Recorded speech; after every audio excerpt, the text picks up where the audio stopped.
And we now go to two bills sponsored by Representative McEntee, who is the first vice chair of this committee, and I'll turn the matter over to her to present and take testimony. Thank you, Mr. Chairman. Next, we're going to do House Bill 5139, that's sponsored by myself. It's entitled An Act Relating to Human Services, Abused and Neglected Children. It requires the Department of Children, Youth, and Families to report all suspected cases of child sexual abuse to the Children's Advocacy Center. If you look at the bill, you'll see it just adds the Children's Advocacy Center to the list of people that already have to be notified. So the bill, the first line of the bill says investigation of reports, petition for removal from custody, report to child advocate, the attorney general, court-appointed special advocate, and we added the Children's Advocacy Center. The day one, which is the executive director, is Peg Langhammer, who I think is on the line waiting to speak with us. They came to me and asked me to put this bill in play. Now, the other bill is also, I might as well put them both in play because we have the same witness on both. The next bill that I've put into, I've sponsored is House Bill 5141. This is an act relating to criminal offenses, sexual assault. It increases the age of children able to utilize a recorded forensic interview for cases of sexual abuse in grand jury testimony. It increases the age on child assault from age 14 to age 18. So currently, under 14, you're able to use the recorded forensic interview, but we're adding 4 years to that. So with that, I believe Peg Langhammer is on the line. Is that right, Roberta? That is correct.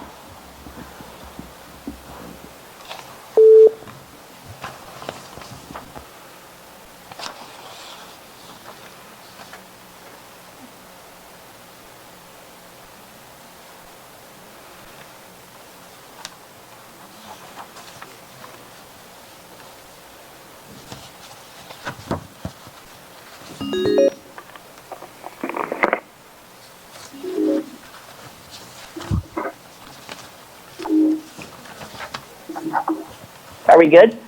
Are you there, Peg? I'm right here. Okay, so I've introduced both bills, but we'll start with House 5139, which is about adding the Children's Advocacy Center to the persons that need to be notified by abuse and neglect when there is a case of abuse or neglect against a child. Correct. Great. And I can, if it's okay, I can go right into the second bill as well. That'd be fine, because I've introduced both of them, so you can proceed. Yep. Okay, that's perfect. And so let me just say thank you, Mr. Chairman, and members of the committee, and certainly First Vice Chair Carol Hagan McEntee for introducing this legislation. Which we actually had introduced last year, and then with COVID, we sort of bumped it until now. I just want to comment it's so great to see you all, and I've testified every year for many years before this committee, and it's weird to be doing this from my living room now, but it is what it is. So thank you, and let me say that both of these bills are so critical to our children and youth throughout the state of Rhode Island. The first one, 5139, which we've worked with DCYF on. Kevin Aucoin is very much in support. He's the acting director, and I believe they submitted some written testimony. I think the AG did too for the second bill. And so this first bill with DCYF mandates, and as Carol just accurately outlined, it adds the Children's Advocacy Center to one of the mandated referrals for cases of child sexual abuse. Let me very briefly tell you, most of you know about the CAC, the Children's Advocacy Center, and essentially it is a program that we've had at day one for like 25 years at this point. We're part of a national organization, the National Children's Alliance. We are accredited in Rhode Island. Two of our sites are. We actually have 4 sites in all of the criminal jurisdictions: Providence, Kent, Newport, and Washington counties. The Children's Advocacy Center has transformed how child sexual abuse is dealt with in this way.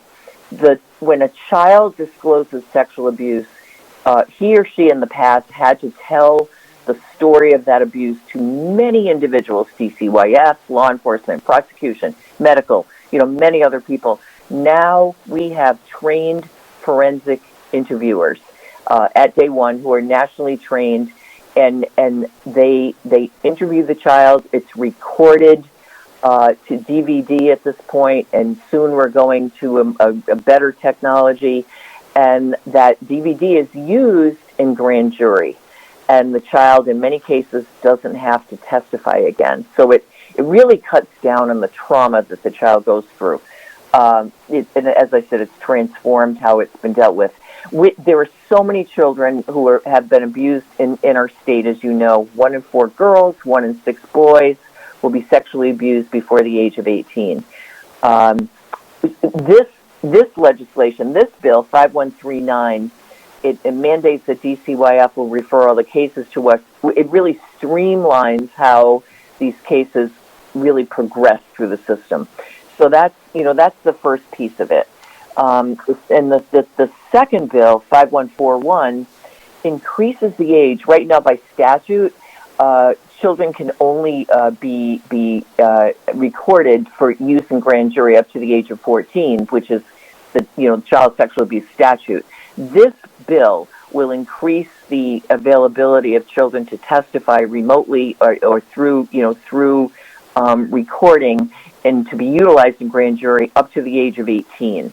So, and that, what we've been seeing for a number of years, and actually this is really a trend throughout the country, is that youth up to the age of 18 need to be able to be recorded, need to be able to be, protected from the trauma of having to testify.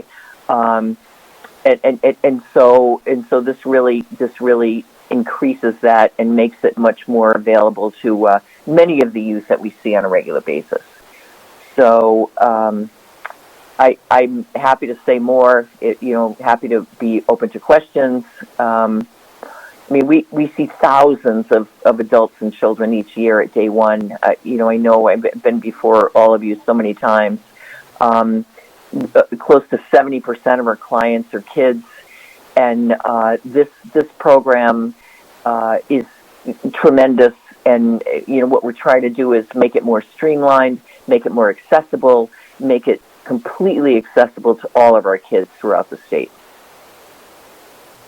Well, thank you, Peg, and thank you for all that you do for children who have been abused, sexually assaulted.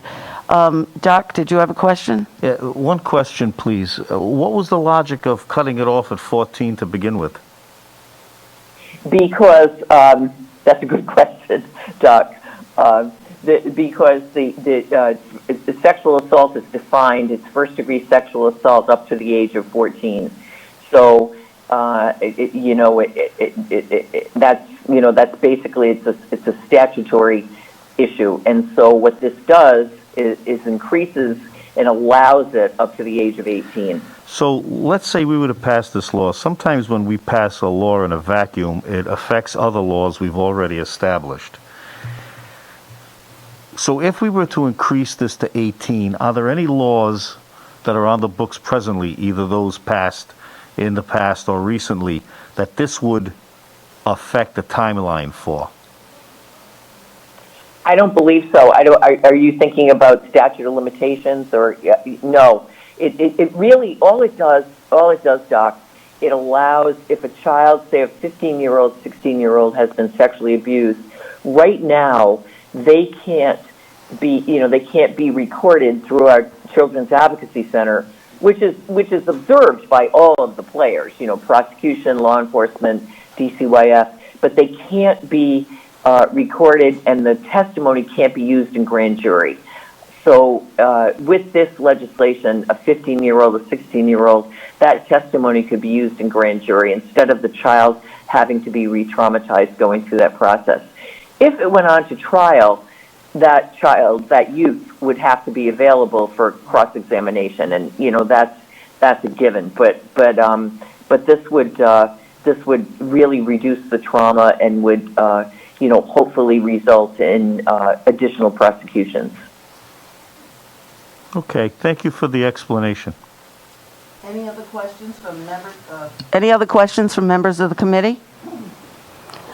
Thank you, Peg. And I just wanted to point out that, as Peg did, Doc, it's only for grand jury testimony, and the interview has to be conducted by an attorney in the Department of the Attorney General's office, or a person chosen by the Attorney General's office to interview, and that the child must be available to testify if requested by the grand jurors.